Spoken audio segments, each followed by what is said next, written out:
Hi. I wanted to see if you have this same feeling that I have sometimes.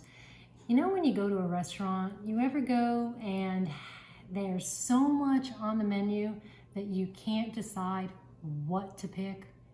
Everything looks good or nothing looks quite right for that particular moment. Sometimes I think it's better if we have only a couple of choices, because then it's either A, B, or C.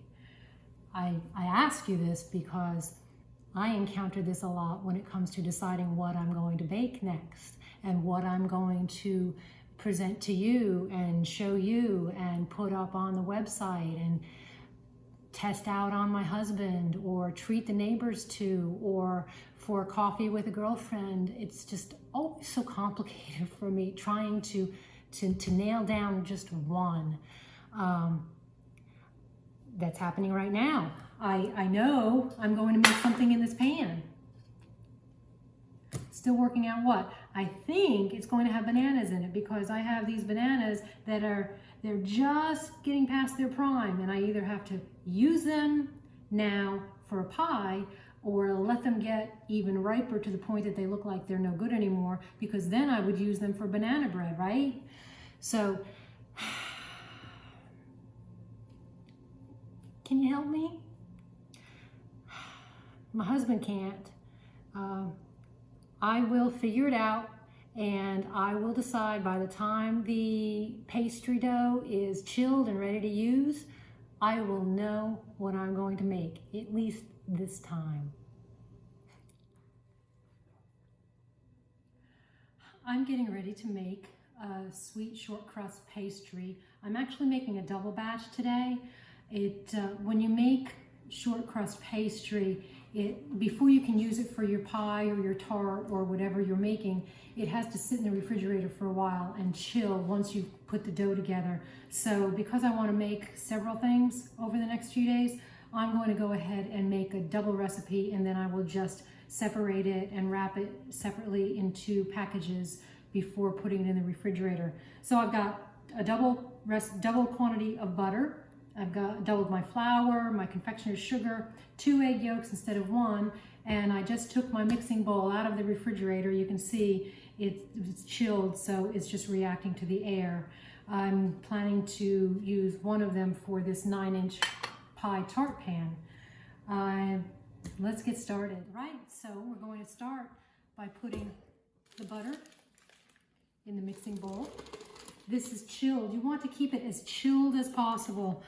When I cut it up, it had started to soften just a little bit. I could feel it just melting a tiny bit on my hands, so I put it back in the refrigerator so it would firm back up, because the key to a flaky pastry crust is the butter. You don't want it melty. You don't want it blending into the flour. You want it to stay in tiny little, a little bigger than breadcrumb size, just little crumbles in the flour mix when we're done. So butter's in there. All I add next is the flour. I'm using my paddle attachment on my mixer, and I'm going to lock it, put it on a slow speed, and just let it start to churn up and cut it down. This takes the place of a traditional pastry cutter, which you can still use one of these. It takes a little more elbow grease, and I've just found that using the stand mixer just simplifies it so much. You can also use a food processor. There are people who use food processors to make their dough, and they are very happy. I'm just going to shut this off for a minute while I talk to you. So you can use the mixer, you can use your pastry cutter, you can use a food processor. The other thing that is becoming very popular is to use a grater, to actually freeze your butter and then grate it, and then you put it in the flour at that point. 2 comments on that.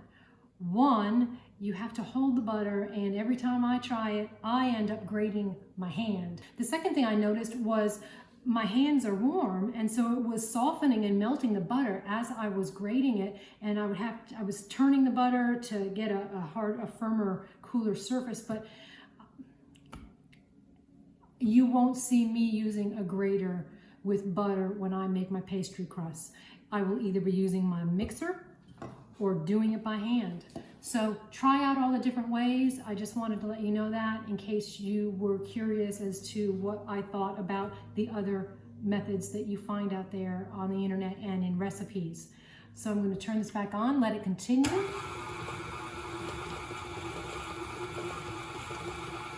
It will take about probably a couple minutes.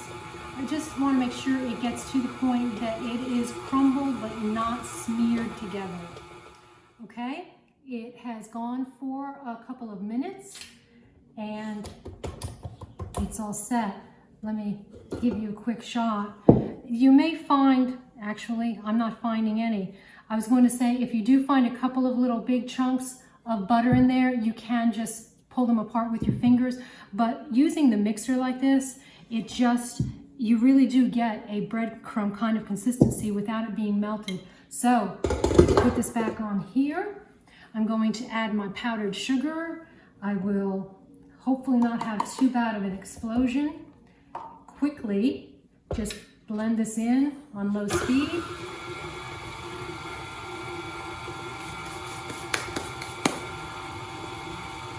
And then I have my egg yolks and my milk.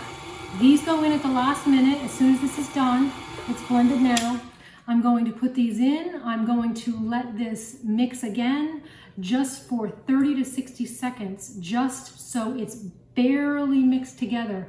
And that's it. Any more than that, it will start smearing the butter, like I said, and you will not have your flaky crust that you're looking for. I'm going to add my egg yolks. One of them broke, so it's not going to go in quite as smoothly. I like it when they are in one piece.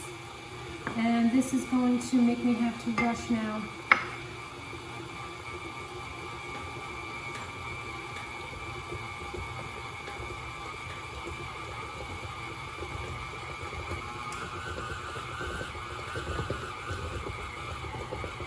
Just about there.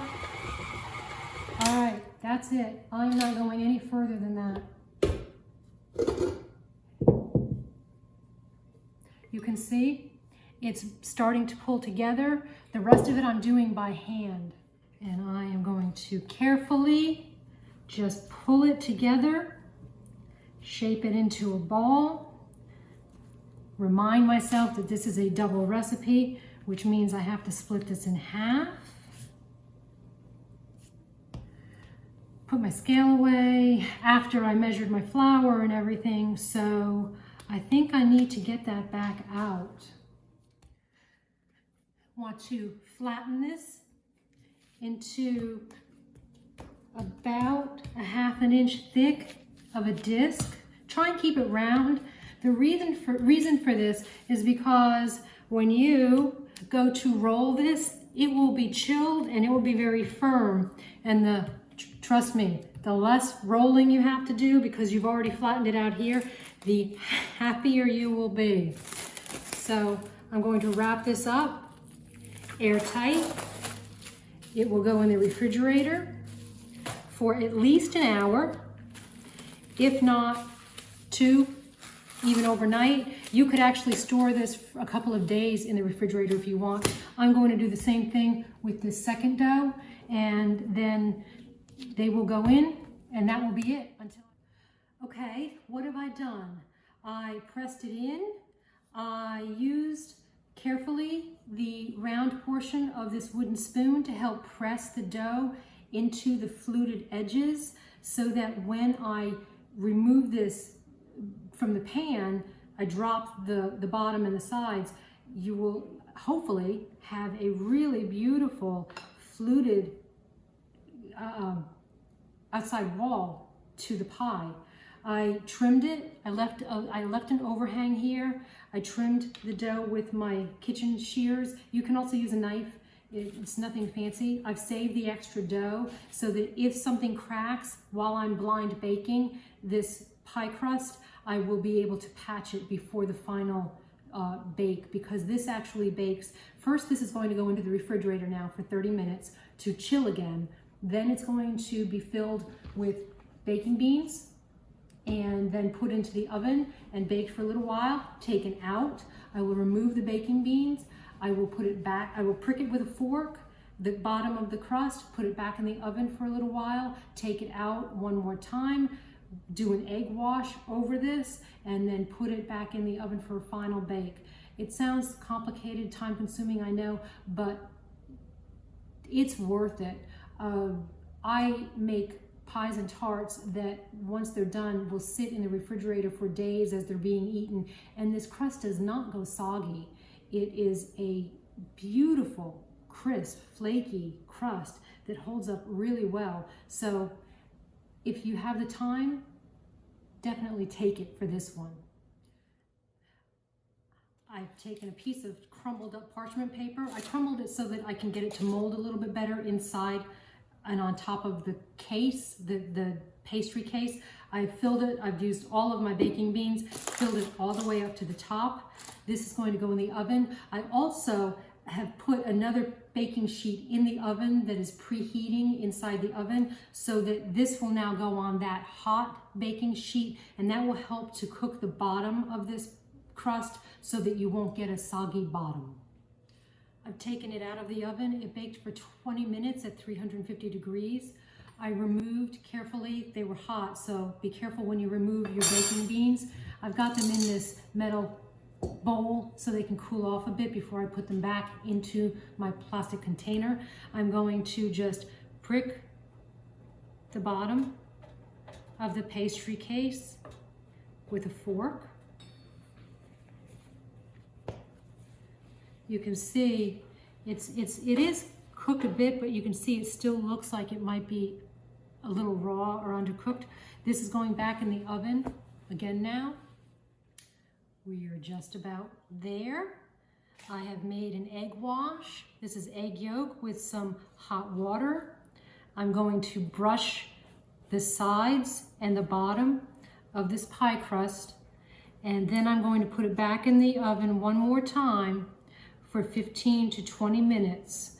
When it comes out this time, it will be a beautiful golden brown, and then it will be time to cool it and wait for whatever delicious filling you decide you're going to put in this one. It's done. So all that's left, grab your potato peeler, vegetable peeler, and just whatever did not fall off. If you'll notice, a lot of the overhanging edges would have just fallen off onto the pie sheet while it was baking, but whatever is left, just go around with your potato peeler and just shave it off the top and just neaten it. And that's it. Let it cool. Then I will put it, once it's completely cool, I will put it into an airtight, either Ziploc bag or inside of a cake plate or something like that, but something so that it's covered and airtight, and just let it wait for you until you're ready, until you figure out what you're putting inside. Maybe you already know. I think I know, but I have to make a final decision. Take care.